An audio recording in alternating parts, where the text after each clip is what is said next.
Shalom Bapak Ibu Saudara sekalian dimanapun berada.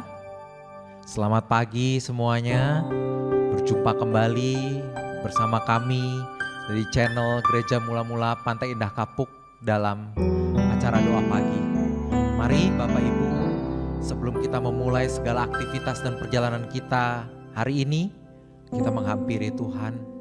Kita datang ke hadirat Tuhan untuk kita minta penyertaan Tuhan yang sempurna atas hidup kita.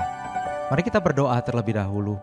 Bapa di surga, kami bersyukur buat sepanjang malam Tuhan Kau sertai kami.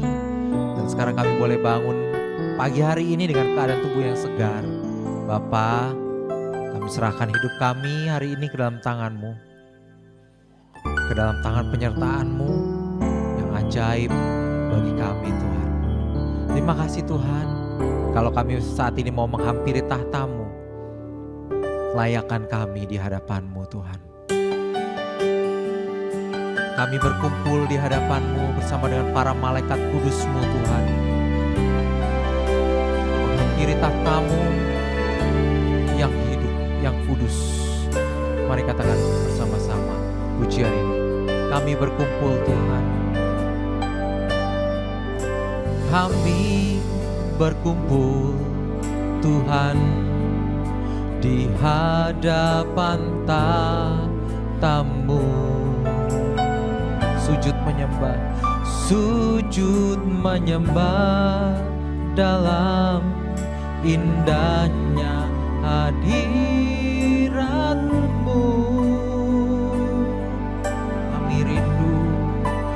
Kami rindu curahan kuasa Roh Kudus. Genapi firman-Mu,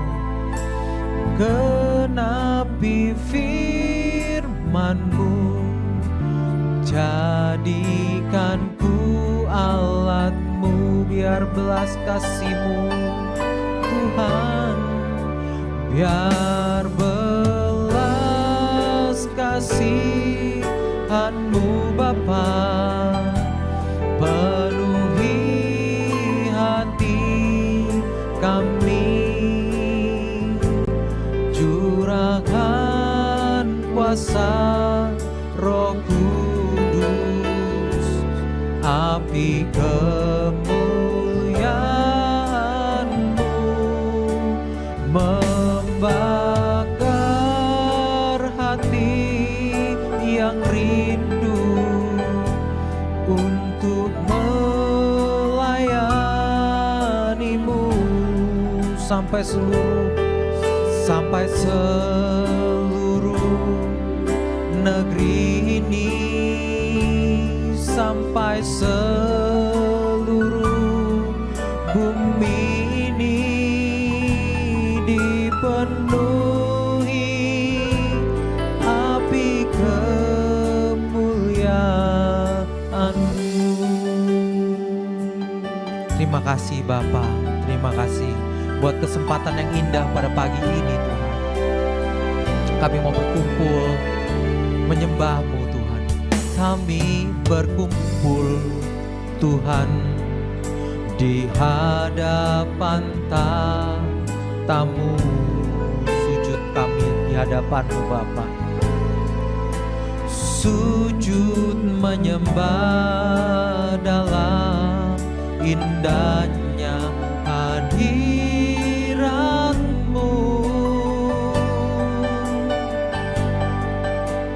Kami rindu curahan kuasa Roh Kudus. Genapi firman-Mu,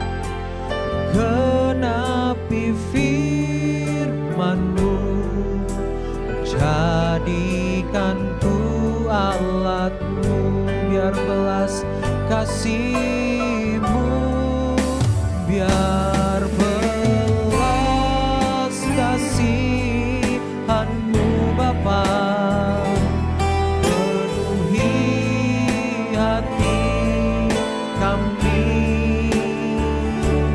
curahan kuasa Roh Kudus.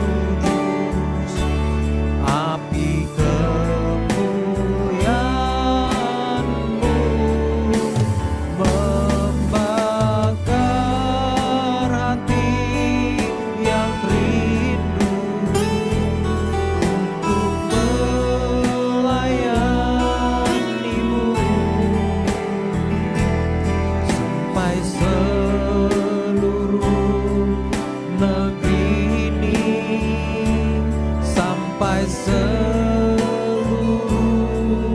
bumi ini dipenuhi api kemuliaan-Mu, biar belas kasih-Mu Bapa, biar belas kasihan-Mu Bapa penuhi hati kami, curahkan kuasa Roh Kudus, api kemuliaan-Mu membakar hati yang rindu untuk melayani-Mu, sampai seluruh negeri ini, sampai seluruh bumi ini dipenuhi api kemuliaan-Mu, biar sekali lagi biar belas kasih-Mu Bapa, amin, biar belas kasih, amin. Tanpa belas kasih-Mu Tuhan kami bukan siapa-siapa, kami hanya debu dalam debu Tuhan.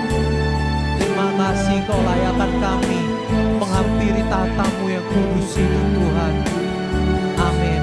Api kemuliaan-Mu membakar hati yang rindu untuk melayani-Mu, sampai seluruh negeri ini, sampai seluruh bumi ini, amin. Bumi ini dipenuhi api kemuliaan, dipenuhi api kemuliaan-Mu, dipenuhi api kemuliaan-Mu, amin, amin. Dipenuhi api kemuliaan-Mu.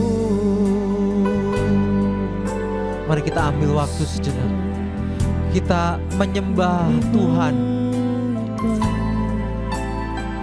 Rasakan Dia hadir, Dia nyata, Dia hidup bersama dengan kita. Amin. Haleluya.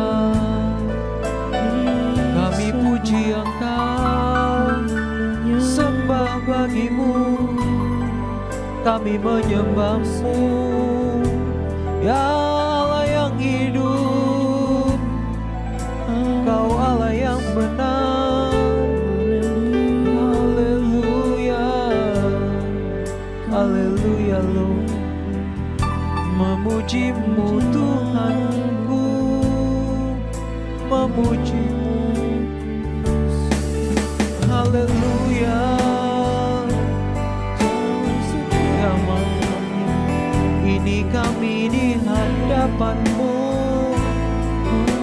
penuhi kami dengan Roh Kudus-Mu, dengan kuasa-Mu, untuk kami jadi saksi bagi alat kemuliaan-Mu. Haleluya. Kami ada di sini Tuhan, kami merasakan Roh Kudus-Mu hadir bersama dengan kami, memenuhi ruangan ini, memenuhi kami semua yang menyaksikan secara online dimanapun berada. Amin. Amin. Amin. Mari kita nyanyikan. Roh Kudus, Kau hadir di sini. Amin. Roh Kudus, ku mengasihimu. Kau lembut, Kau manis, Kaulah penghiburku, penolongku, diutus Bapakku. Katakan dari awal. Roh Kudus, Roh Kudus, Kau hadir di sini. Roh Kudus, ku mengasihimu. Kau lembut, Kau manis, Kaulah penghiburku, penolongku, diutus Bapakku. Ku buka hati untuk Roh-Mu Tuhan. Ku buka hati menyembah-Mu Yesus. Jamahlah kami, penuhi kami dengan kuasa Allah Maha Tinggi. Ku buka hatiku, ku buka hati untuk Roh-Mu Tuhan. Ku buka hati menyembah-Mu Yesus. Jamahlah kami, penuhi kami dengan kuasa Allah Maha Tinggi. Mari kita gunakan saat teduh pada pagi hari ini. Kita berdoa untuk setiap masalah pergumulan kita masing-masing. Secara khusus pribadi, lepas pribadi, kita pergumulkan dengan Tuhan. Ya Bapa, terima kasih Tuhan. Sekalipun kita belum berbicara, Tuhan sudah lebih tahu apa yang menjadi permasalahan hidup kita. Roh Kudus akan membantu kita berbicara kepada Yang Maha Agung, Tuhan kita Yesus Kristus. Amin.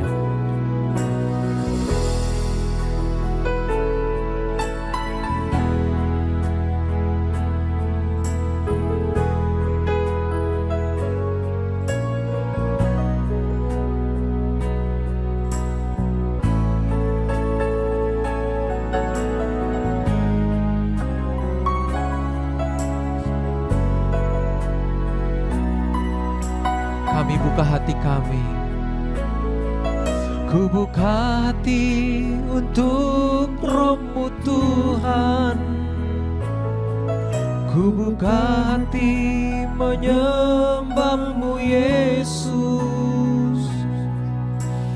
Jamahlah kami, penuhi kami dengan kuasa Allah Maha Tinggi. Ku buka hati, ku buka hati untuk Roh-Mu Tuhan. Amin.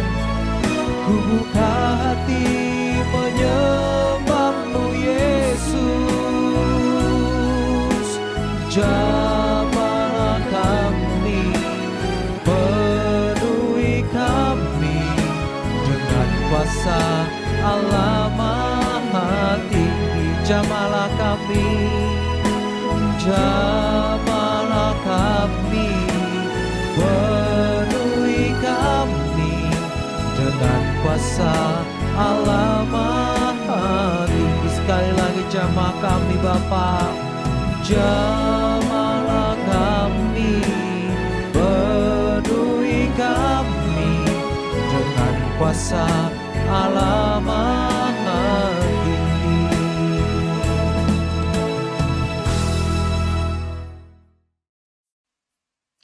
Selamat pagi saudara sekalian, Shalom untuk kita semua. Saudara, pagi ini kembali kita akan merenungkan kebenaran bersama-sama saudara, yaitu tentang pemulihan gambar Allah. Keselamatan itu sebenarnya pemulihan gambar Allah. Mari kita tundukkan kepala lebih dulu. Bapa di surga, terima kasih untuk pagi hari ini. kami semua sungguh diberkati setiap pagi, setiap malam, setiap saat. Terima kasih urapi mulut hamba-Mu untuk menyampaikan kebenaran ini. Hanya dalam nama Tuhan Yesus kami berdoa. Amin. Bapak Ibu Saudara sekalian, kita tentu ingat bahwa manusia itu diciptakan menurut gambar Allah. Desainnya Tuhan, rancangannya Tuhan. Ya, menurut gambar Allah. Cuma sayang manusia tidak taat, memberontak, sehingga gambar Allah itu rusak. Saudara. Dengan demikian yang dimaksud dengan keselamatan, itu adalah pemulihan kembali gambar Allah. Kembalinya manusia kepada maksud tujuan manusia itu diciptakan. Kembali ke gambar serupa, gambar Allah. Jadi keselamatan itu sama dengan pemulihan gambar Allah. Ya, gambar yang seperti apa? Seperti yang Tuhan Yesus hidupi, menjadi teladan abadi buat kita semua. Menjadi anak Allah yang berkenan baginya. Itulah sebabnya visi GMM adalah melahirkan anak-anak Allah yang berkenan. Ya. Keselamatan itu bukan hanya soal masuk surga, saudara, tetapi pemulihan gambar Allah. Jadi kalau gambar Allahnya nggak dipulihkan, untuk apa juga kalau dibawa ke surga? Jadi pemulihannya itu terjadi sejak di bumi ini. Ya, nanti dilanjutkan di surga penyempurnaan itu. Makanya dalam Roma pasal 8 ayat 29 dikatakan supaya ia menjadi yang sulung di antara banyak saudara. Supaya Tuhan Yesus menjadi teladan yang utama bagi kita semua. Ya. Jadi yang dilakukan dengan pemulihan gambar Allah ini adalah Tuhan membentuk karakter kita melalui berbagai macam kejadian dalam hidup kita. Termasuk pada waktu kita melangkah di lembah kekelaman, termasuk waktu kita sukses sekali secara duniawi. Di segala tempat, di segala situasi, saudara. Karakter kita dibentuk. Kemudian memurnikan motivasi kita. Keselamatan itu sekaligus mengubah motivasi kita. Jangan sampai aku melakukan ini karena soal agama. Karena supaya aku kelihatan rohani. Jangan sampai begitu. Ya, semua dipulihkan dari dalam. Memugar motivasi kita, meluruskan motivasi kita hidup ini. Kemudian makanya keselamatan itu tidak bisa instan. Pasti terjadi perubahan melalui proses-proses panjang. Melalui penderitaan, kegagalan, kemenangan, dan lain-lain. Makanya hidup ini bukan soal kenyamanan, bukan. Tapi soal pembentukan. Lebih tepatnya pembentukan karakter ilahi.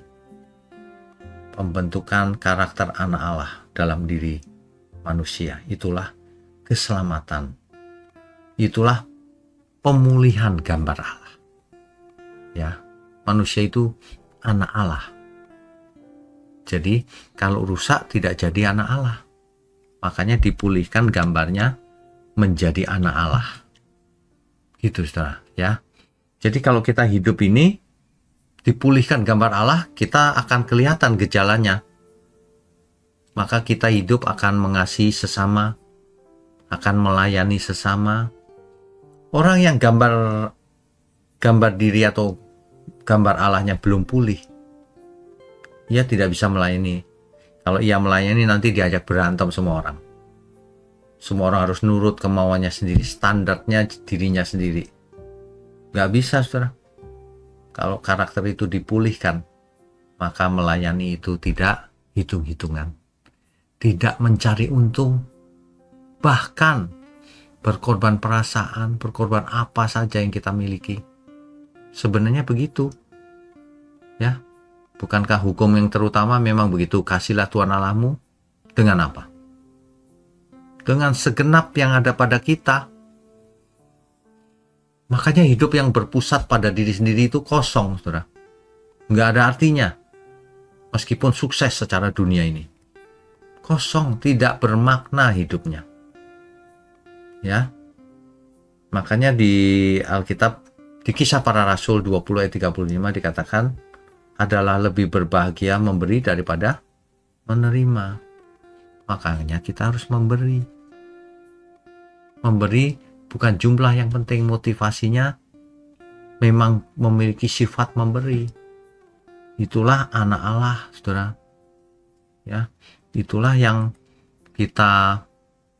Tuhan harapkan di dalam hidup kita ini supaya terjadi seperti itu. Jangan sampai kita hidup cuma sekali aja, tidak menghasilkan buah. Sedangkan kita tahu kalau pohon tidak menghasilkan buah, ditebang, lalu dibakar. Mari kita menghasilkan buah. Sebab Tuhanlah yang sudah memilih kita, supaya kita pergi dan menghasilkan buah. Dan buahnya itu tetap. Yohanes 15 ayat 16 itu. Ya. Nah, jadi yang kekal itu jiwa yang diselamatkan, bukan tubuh. Kalau tubuh nanti hancur, kembali menjadi debu. Iman yang bertumbuh itu karakter yang diubahkan, kasih terhadap sesama dan terhadap Tuhan yang nyata. Banyak orang kasihnya cuma berhenti di teori, tidak nyata. Jadi kalau dunia ini menghitung hasil, maka Allah menghitung buah. Buah apa? Buah roh tentunya. Ya. Jadi kalau kita hidup untuk kekekalan, maka kita tidak akan memprioritaskan dunia ini. Kita memprioritaskan kegiatan-kegiatan dunia ini yang berdampak kekal. Begitu, ya. Di dalam 2 Korintus pasal 4 ayat 18 dikatakan bahwa sebab yang kelihatan adalah sementara, tetapi yang tak kelihatan adalah kekal. Makanya kalau hidup ini hanya untuk dunia, maka kesuksesan terasa hampa. Maka kegagalan terasa menghancurkan banget gitu. Tapi kalau hidup kita arahkan kepada kekekalan, penderitaan punya makna. Oh, menderita zaman sekarang ini nggak masalah. Kenapa? Tidak sebanding dibandingkan dengan kemuliaan kelak yang kita terima. Oh, begitu, nggak masalah. Menghadapi kematian pun, oh kematian belum akhir. Justru itu pintu masuk ke kekekalan. Bagi orang benar. Bukan bagi semua orang, ya. Jadi pemulihan gambar Allah ini akan kelihatan pada diri seseorang. Hidupnya memuliakan Allah dengan mengenal Kristus, menjadi serupa dengan Dia, mengasihi sesama, menghasilkan buah, kan begitu. Ya. Coba kita tanya diri kita sendiri ya, untuk apa hidupku selama ini? Apakah hidupku ini sedang mengejar yang fana atau yang kekal? Kefanaan atau kekekalan? Apakah kalau aku mati hari ini buahku sudah cukup? Ayo, coba kita evaluasi masing-masing diri kita sendiri. Supaya kita tidak hidup untung-untungan, tapi benar-benar terukur. Ya, coba kita introspeksi diri, sehingga terukur sebisanya gitu, ya. Mari saudara, semangat, ya. Hidup yang cuma sekali ini harus sukses, pemulihan gambar Allahnya, karakter ilahi. Kalau tidak itu namanya gagal, saudara. Mari kita tundukkan kepala. Bapa di surga, kami mengucap syukur untuk segala sesuatu untuk hidup ini, sehingga kami punya kesempatan untuk mengalami pemulihan gambar Allah. Terima kasih untuk GMM Gereja Mula-Mula. Terima kasih untuk semua saudara kami yang mendukung pekerjaan-Mu ini. Terima kasih untuk semuanya Tuhan. Hanya di dalam nama Tuhan Yesus kami berdoa dan mengucap syukur. Amin.